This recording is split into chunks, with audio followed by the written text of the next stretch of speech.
Hello दोस्तों, मैं पुष्पेंद्र यादव स्वागत करता हूं आपका अपने YouTube channel study with philosopher Baba में। सबसे पहले उन साथियों को दिल से धन्यवाद जिन साथियों ने अपने इस यूट्यूब चैनल को लाइक किया, सब्सक्राइब किया, शेयर किया।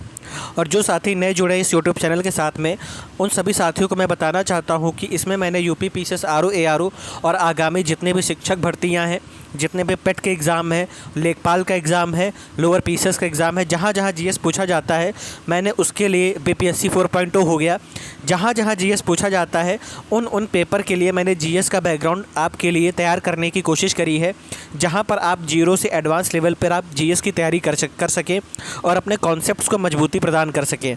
तो उस कड़ी में मैंने पॉलिटी की शुरुआत करी थी, जिसमें हमने पॉलिटी के बारे में लगभग पढ़ लिया है।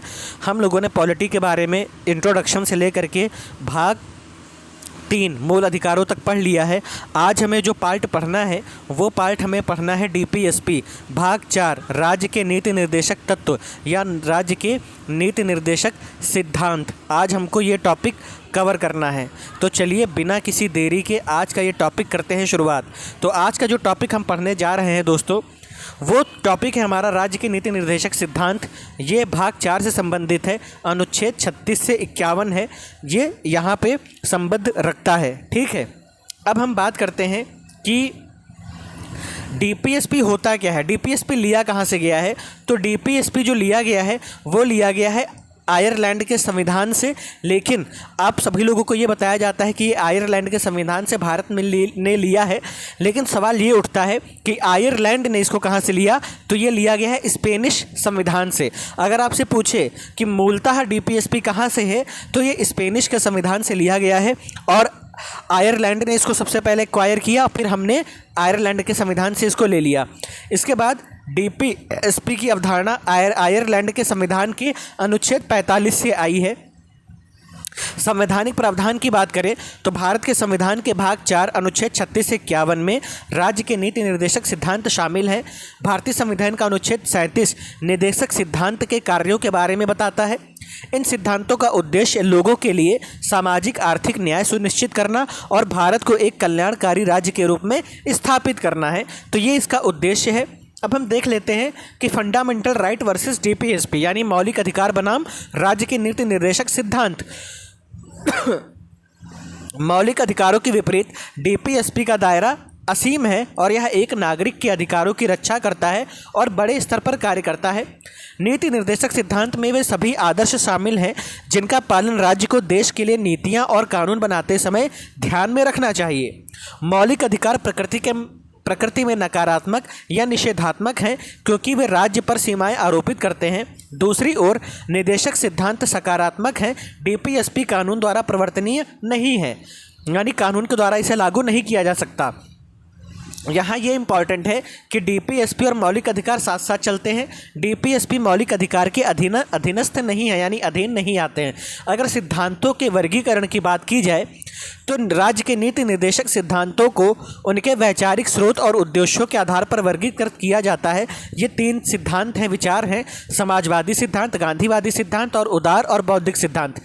सबसे पहले हम बात करते हैं समाजवादी सिद्धांत पर आधारित निर्देश। उससे पहले हम आपको बता दें कि डीपीएसपी है क्या वाकई में।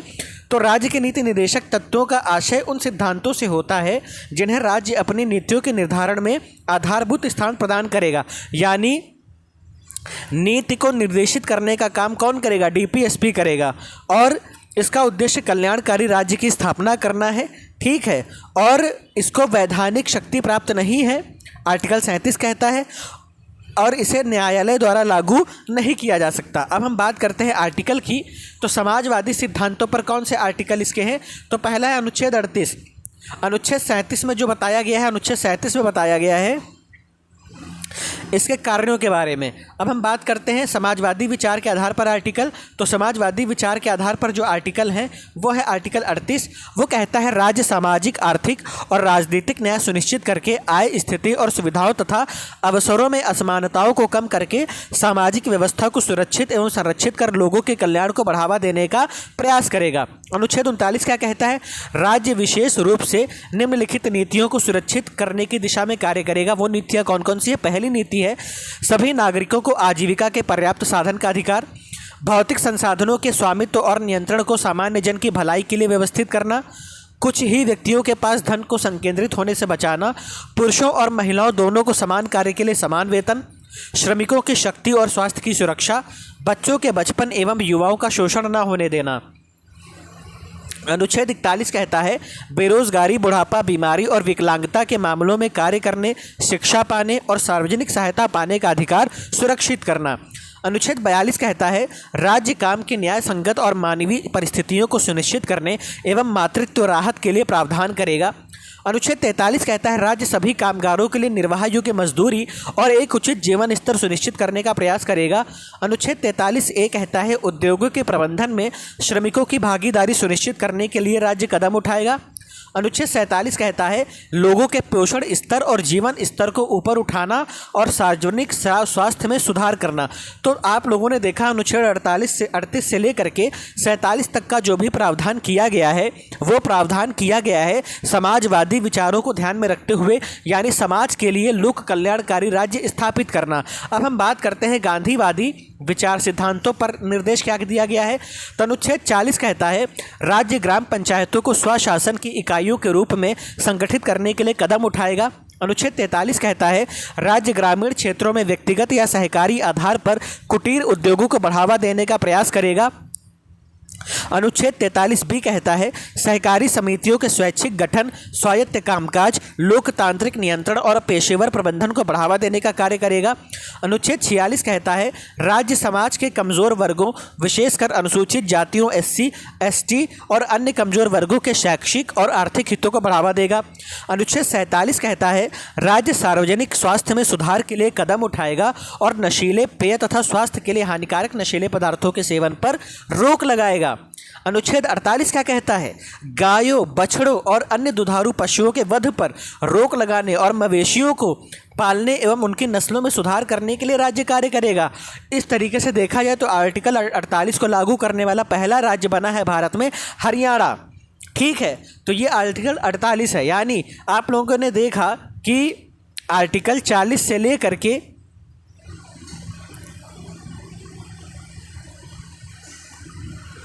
आर्टिकल 40 से लेकर के 48 की बात जो है आर्टिकल 40, 43B, 46, 47, 48 ये बात करता है आपका गांधीवादी विचारधारा के बारे में।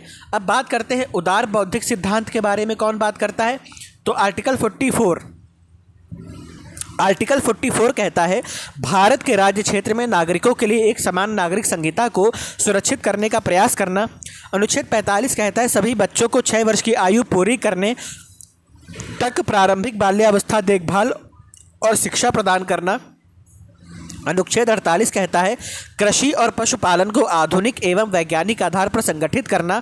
अनुच्छेद 48A कहता है पर्यावरण की रक्षा और सुधार करना तथा देश के वनों एवं वन्य जीवों की रक्षा करना।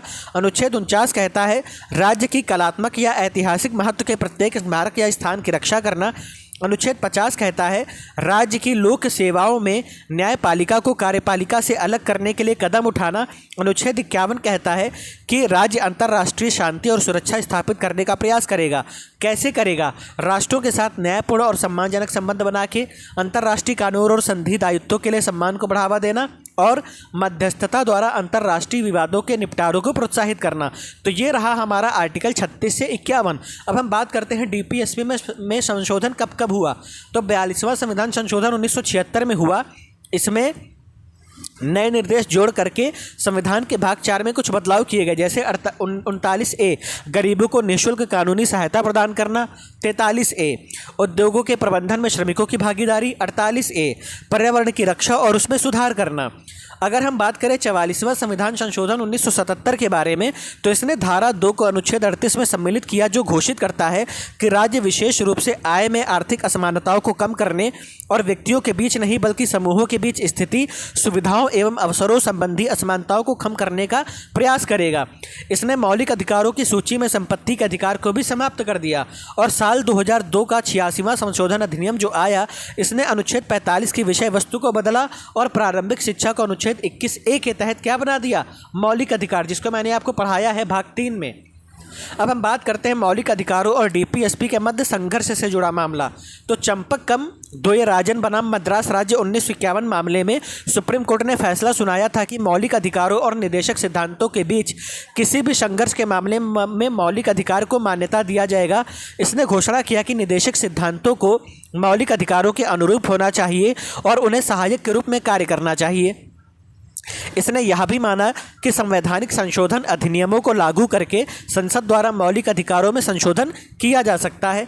फिर आया गोलकनाथ बनाम पंजाब राज्य 1967।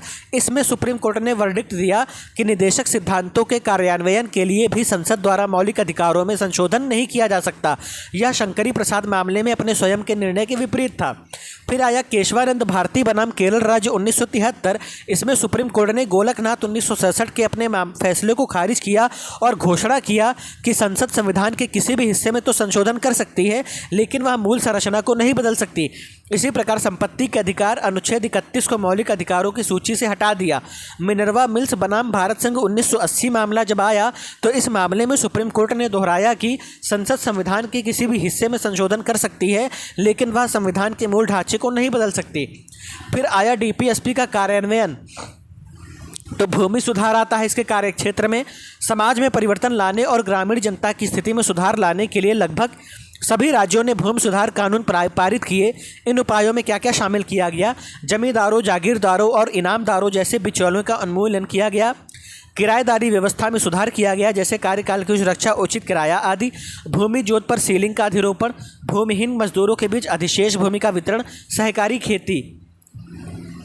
फिर श्रम सुधार किया गया। समाज के श्रमिक वर्गों के हितों की रक्षा के लिए अधिनियम बनाए गए।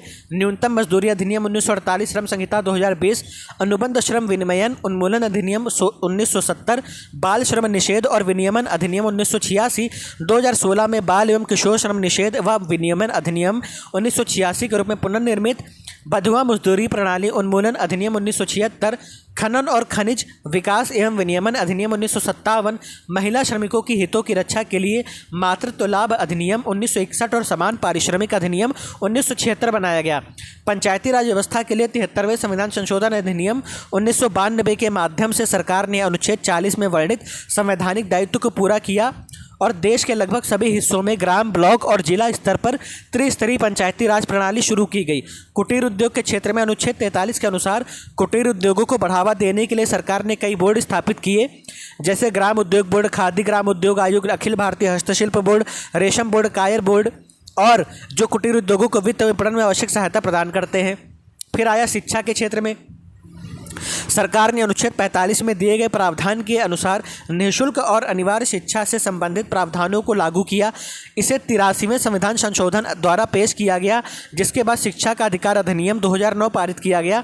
प्रारंभिक शिक्षा को 6 से 14 वर्ष की आयु के प्रत्येक बच्चे के मौलिक अधिकार के रूप में स्वीकार किया गया।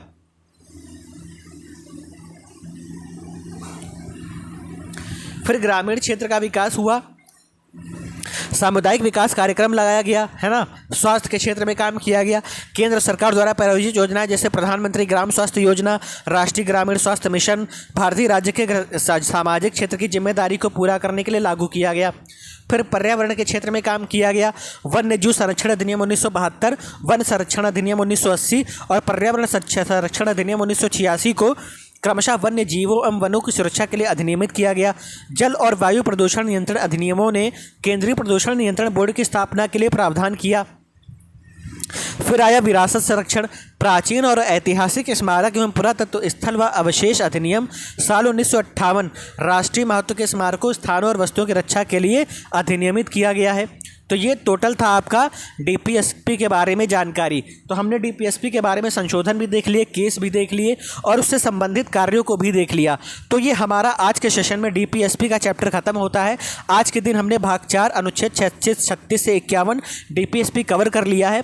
कल के सेशन में हम 51A पढ़ेंगे जो कि है हमारा मौलिक कर्तव्य, फंडामेंटल ड्यूटीज़। तो कल हमारा आर्टिकल 1 to 51 एक कवर हो जाएगा। उसके साथ ही हमारा कोर सिलेबस जो था पॉलिटी का वो कवर हो जाएगा। अब आपको सिर्फ याद करना है इस सिलेबस को, अपने कॉन्सेप्ट को और रिवाइज करना है, मजबूत करना है, ताकि यहाँ से जितने भी सवाल आए आपके गलत नहीं होने पाए यूपीपी में। और यूपीपी का आपका एग्जाम लगा हुआ है, जितने भी छात्र यूपीपी में लगे हुए हैं वो सभी आर्टिकल 1 to 51A को याद कर लें, ताकि यहाँ से उनका एक भी सवाल गलत नहीं होने पाए।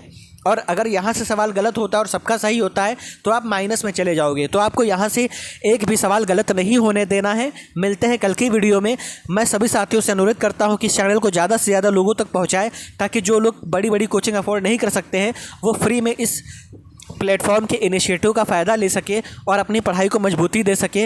अब पॉलिटी में हम लोग अब कंपैरेटिव स्टडीज़ परसों से शुरू करेंगे, जिसमें से हम उठाएंगे परसों संसद के बाद प्रेसिडेंट, उसके बाद हम लोग स्टेट पढ़ेंगे, फिर उसी के साथ में हम पॉलिटी ख़त्म कर देंगे। लगभग 10 वीडियो और आएगा, 20-25 वीडियो में आपका पॉलिटी कवर हो जाएगा। उसके बाद मैं इन 25 वीडियो को कंपाइल करके एक मेगा वीडियो रिलीज़ करूंगा। आप वो मेगा वीडियो देख करके मैराथन क्लास आप देख सकेंगे और आप 4 से 5 घंटे में बैठ करके आप पॉलिटी की क्लास समराइज़ कर पाएंगे।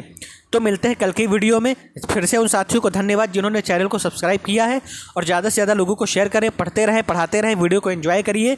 ठीक है, तब तक आप अपना ख्याल रखिए, अपनी फैमिली का ख्याल रखिए। Take care. मिलते हैं कल की वीडियो में। धन्यवाद।